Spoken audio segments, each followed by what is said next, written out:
Uostamiestyje įsibėgėja Portugalijos kultūros savaitės renginiai. Tarp jų ir galimybė susipažinti su gyvos pasaulio kino legendos kūriniais. Visame pasaulyje garsus portugalų kino režisierius Manuelis de Oliveira filmus pradėjęs statyti dar nebyliojo kino laikais tebekuria iki šiol, nors jam jau 102. Su vyriausio pasaulyje kino režisieriaus kūryba padės susipažinti ne tik dokumentinė paroda, bet ir visą savaitę. Originalo kalba su angliškais subtitrais rodomi jo sukurti meniniai filmai. Manuelis Oliveira pats geriausias Portugalijos filmų kūrėjas. Šį mėnesį jam sukanka 102 metai, o jis tebedirba, tebekuria filmus. Šįkart portugalai mus nustebino, pasiūlydami bibliotekoje surengti filmų peržiūrą, unikalią peržiūrą savo vieno garsiausių režisierių.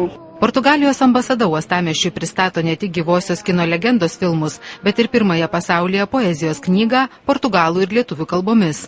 Įdomu tai, kad eilėraščių autorius Nuno Goamares, Portugalijos ambasados kultūros atašė, aktyviai plėtojantis kultūrinį bendradarbiavimą ir ieškantis sąsajų tarp dviejų Europos jūrinių šalių. Lietuvių ir portugalų charakteriai panašūs. Portugalai taip pat mėgsta skųstis ir dejuoti, tačiau abiejų tautų žmonės ir juokiasi iš tų pačių dalykų. Be to turime ir panašių istorijos tarpsnių, sako pašnekovas. Nuo 14 iki 16 amžiaus mes vandenynų platybėse ieškojame kitų šalių, o lietuviai tuo metu kariaudami judėjo Juodosios jūros link. Taigi tai reikštų, kad abi šalis mėgsta iššūkius, o žmonės atradimus ir nuotykius.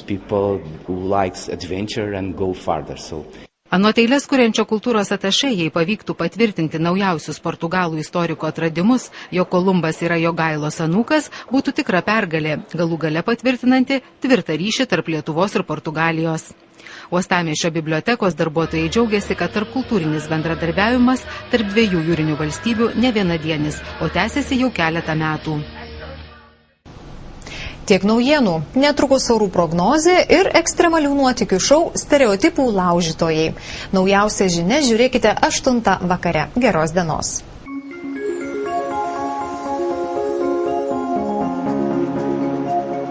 Trečiadienio naktį ir ryte Klaipėdos krašte vietomis numatomas rūkas.